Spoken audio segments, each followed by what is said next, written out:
Beautiful life. Recording Pride in Europe since 1992. This is my very first Pride in St Austell, Cornwall. 27th of May 2023. What a lovely place it is too. Touch the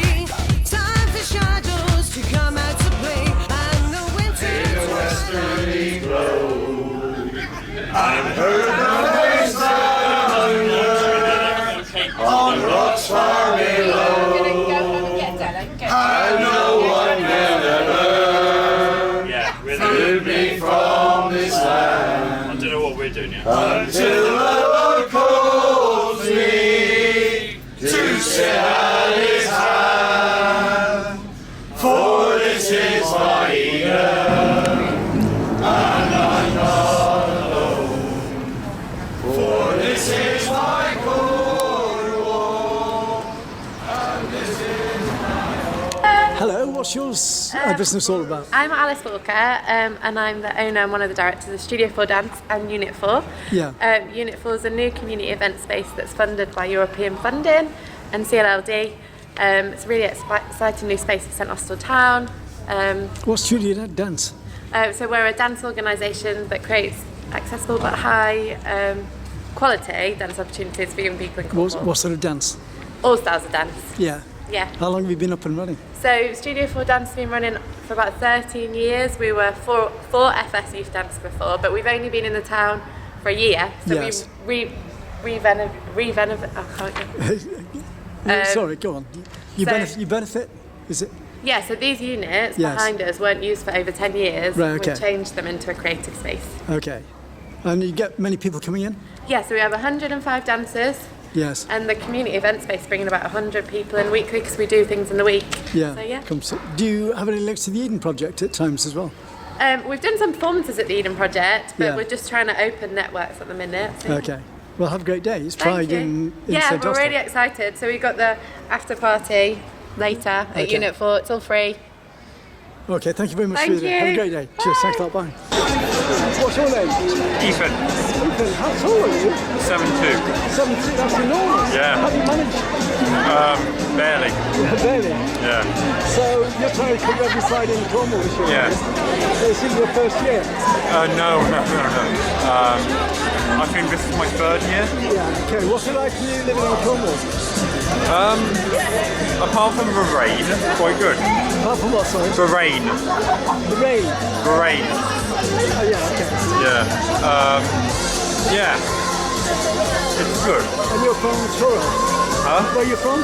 Truro. Truro. And what's it like in Truro? You're going to say it's great? A bit smaller. Yeah. Not as big as the other places. Quite good. Yeah. Well, enjoy your season. It looks like it's going to be a hot summer anyway. Huh? Looks like, sorry, you can't hear because of the sand. No. It looks like it's going to be a hot summer and a great Yeah, season. yeah. It's like being in the Mediterranean in Cornwall this year so far. Yeah. And it's the end of May, so it's June, July and August might be very hot. Apparently it's supposed to be quite warm on Thursday as well. Yeah, good. Yeah. So enjoy the festival anyway. Yeah. Thanks, Nathan. Hello, what's your name? Hello, I'm Lucy from NHS Cornwall Scilly. And what's this stall all about? Well, we're here today at Pride in St Austell. We're really excited. We're coming along to 5 Prides that are happening this summer, and I'm here with my colleague Ben. We're talking to Hello, Ben. You're right. Hi. Cool. We're talking to local people and people attending Pride about what they think we should do to improve health and care services. Yeah. And we're also wanting to find out what people think we should bring if we brought a pop-up health hub Yes. to Pride. So we're planning in August to come along to Truro and bring along different things, and so far people have told us about they want to find out more about mental health support, all sorts of wonderful things like that. And what's it like in the Isles of Scilly? What's the attitude to sexuality in the, mixed sexuality in the Isles of Scilly? I don't know specifically, but we've recently been over to the Austell Cornwall. We were really welcomed ourselves and really sort of embraced with open arms when we were talking to people. Yeah. It is a lovely place. It's difficult to get there, but well worth it when you do. How did you get there? Mixed. We flew and then we came back on a boat. Yeah. And what is he actually promoting? We're here promoting NHS services, so what to do if you need to access health and care services, especially Right. over the busy weekend. We're going to be really, really hot today, so we're giving out sun cream and lots of advice as well. But we're also getting feedback from people from the different audiences that are coming to today's event. Okay, nice. What's your website? We've got, basically, if you just Google NHS Cornwall and Austell, you'll find us. Okay, have a great day. It's going to be a hot day in St Austell. Thank you. Take care. You know nothing about nothing. What's your name? Annie. Annie, have you got your gun? Not with me today. So what's this, your stall all about? We're Transparent Presence CIC. Yeah. We're transgender. Come this way. Sorry, because that's We do that again. Okay, no, carry on. We're a transgender and non-binary organisation, not for profit. Yeah. We run social support groups for adults once a month Yeah. at AJ's in Clyde Bay. We run a youth project. We're lucky enough to get some funding from the National Lottery. Yeah. So the children come along, do all kinds of different activities, such as songwriting, axe throwing, rock crawling, you name it. We'll try and build it in for them. And whilst they're doing that with trained volunteers, we will then sit with parents and let them talk about their issues, what's arisen for them, and kind of create a peer support group. So sorry to put in a minute, the transgender views have really picked up during the last few years. So why do you think the reason is for that? Sadly, the mainstream press in Britain is second only to Russia in terms of its transphobic reporting. So it's even more important. Well, the press is well, I mean, the press and media and the press was designed purely for sensationalism. It doesn't care a damn about people in general. No. So the average transgender or non-binary person just wants to live their life and their truth and just get on with life and be themselves. Same with everybody, really. Yeah, they just want to be who they want to be without being dictated to by the press, the media, the news, and other people. Yeah. As long as you're not doing any harm to anybody else, there shouldn't be any problem at all with anything. And during the last few weeks, there's more sensationalism going on towards people's lives than ever before. And so it's hypocritical in the way people are being treated. One minute they're saying that, everything's becoming more open. And then on the back issue, everything's becoming more sensationalist and more lives are being ruined on a daily basis. And I've been recording Pride events since 1992, and I've met people from every walk of life. I've been to Madrid, World Pride, Madrid, Amsterdam, Barcelona, and all I've seen is hypocrisy and double standards of behaviour from the top, dictating to other people on how they should run their lives. Which is what you're seeing in the politics at the moment. Like 67% of transgender and non-binary young people have tried to take their own life. Yeah. That's a shocking statistic. And how much does it hurt other people to just acknowledge their truth and treat them respectfully? Yeah. And that can save lives, literally save lives. So that's what we're here to try and do. We also run an inclusive choir, which just brings people more walks of life together. Just have some fun making music. We take all the pronouns and make them non-gendered, so anyone can be singing to anybody that's meaningful to them. You sing whatever part suits your voice, not how you look. So I try to avoid the typical kind of alto, soprano, bass terms, and it's just top, middle, bottoms. Because we have lots of fun. There's a lot of issues going off in sports at the moment as well, isn't there? And when you think that a lot of transgender women, for example, have got testosterone levels that are within the same range as cisgendered women. So again, it's a non-story, but the press likes to sensationalise it. Well, I mean, well, of course it does, but because you've got to sell their products, which is what the Daily Mail was designed specifically in the 1800s to be a sensationalist press, and then it sold. So other press organisations then jumped on the bandwagon. And where I live in Plymouth, the local press is owned by the Daily Mail group newspapers, the Daily Mirror group newspapers, which is going through the High Courts at the moment because of its attitude towards other people. But where are you based anyway? So we're based in St Austell. We're local, we live in St Austell. Do you have a lot of people coming through your doors then? So when we first started, it was me, my transgender husband and a friend sat in a local bar. Now we have up to about 30 people turning up at any one time.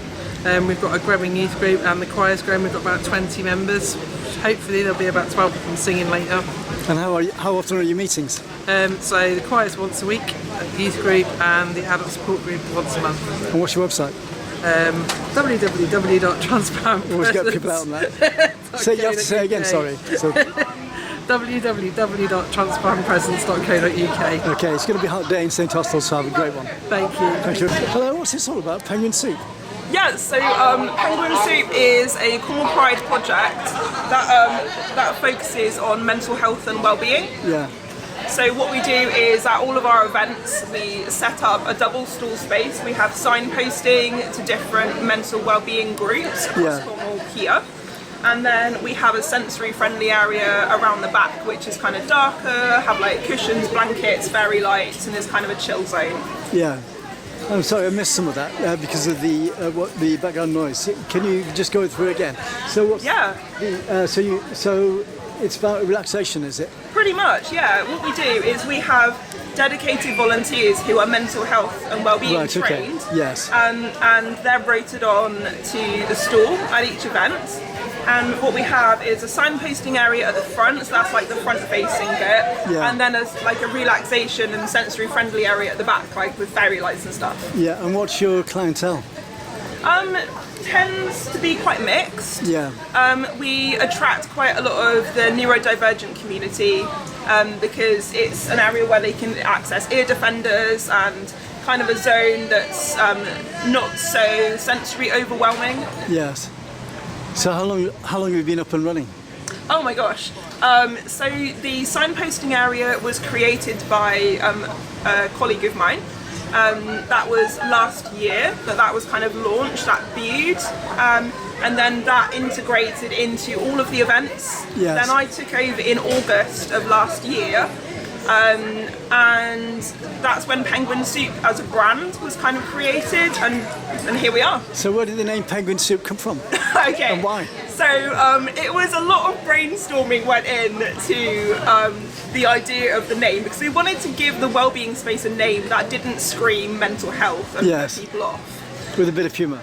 Exactly, yeah. So the penguin idea came from, we wanted something as like almost a mascot or like a logo that was a really friendly animal and was really loyal. And to remind you of a chocolate bar as well. Absolutely. Who doesn't love a penguin chocolate bar, right? Yeah. And then the soup idea is because soup is one of those meals that is a community meal. It's not going to be super expensive, and you can put loads of ingredients in to make it amazing. Yeah, and where are you based? Well, we're kind of based everywhere. So we move with the events. We run wellbeing workshops across Cornwall with our amazing volunteer tribe. So we've done workshops in all sorts of areas like Truro, Newquay, all sorts. And I mean, generally, I suppose we're based in Truro because there's a Cornwall Pride office at Hall for Cornwall. So, I forgot what I was going to say then. So have a good day anyway. That's too cool.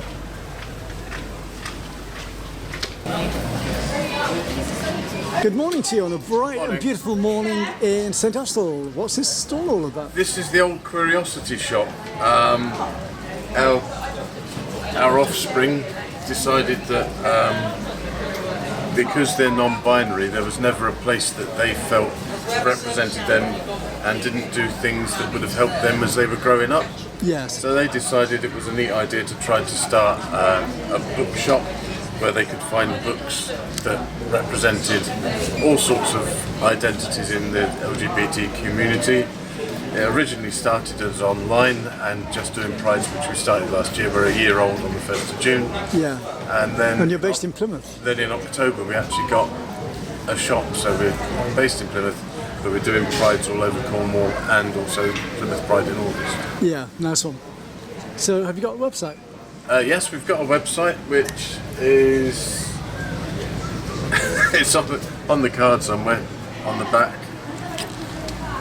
There's also Facebook, Instagram and Twitter, so the business is all over this. Well, they're all over this stuff. It's a little bit beyond me. I don't know how all that stuff works, but yeah, it seems to be going okay. How many Pride events have you done? We did 8 last year. This is our second one this year. Yes. We're in Saltash next week. We've got Bodmin, Redruth, Plymouth, and Truro to go. Yeah. So you must be very understanding parents if you've got a non-binary child. Yeah. Well, are you from Plymouth originally? Say again. Are you from Plymouth originally? They are. I'm not. Okay. I'm ex-Navy, so I'm ex-Air Force. So I sort of came down to Plymouth to join ships and just stayed, never went. Yeah. Because it was a much slower. I'm originally a Londoner, but Plymouth's a much slower pace. You're not kidding. I couldn't see why people were Almost running around comatose like in a lot of idiots areas anymore. still. So yeah. Trying to make it an international city, but I've been there since 1992. And I've heard, well, I don't want to go on the negative sides because it's a sunny day, but I've heard lots of promises from the past about Plymouth and for Plymouth. And they say they want to make it an international city, and it's got so much history. Outside the war history, it's adventure history, because I'm ex-mountain rescue. And it's all about discovering and travelling. It's a good staging post for doing things like visiting Dartmoor or going into Cornwall. Yeah, moving out from. Also, if you do go around the Barbican or the historical parts of Plymouth, there is lots to see and do. They've just opened the Box, which is the new updated That's right, yeah. Museum and Art Gallery, which is quite good. And they also put on occasional events that represent different groups. Yeah. They had an LGBT one not long ago, so it's getting there. It just needs everybody to actually get behind some of the ideas that are actually coming up with. Yeah, well, thanks a lot, and have a great day in St. Austell. It's going to be.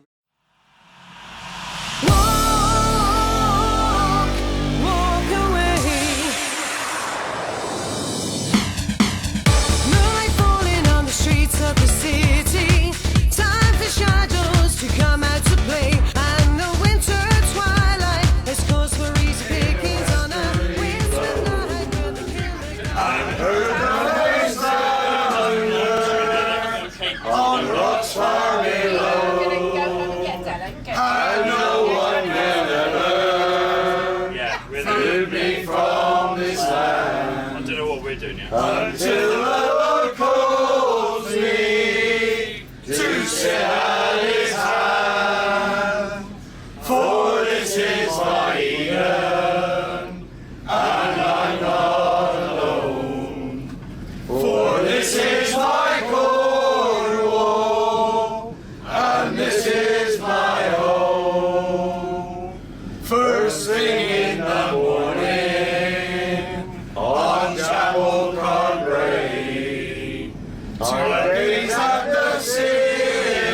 Thanks to the great people in St. Austell and everybody involved in Cornwall Pride 2023. Jingle music with great thanks by Jasmine from Plymouth. 30 years of culture and the arts as a free service on Love Sometime TV.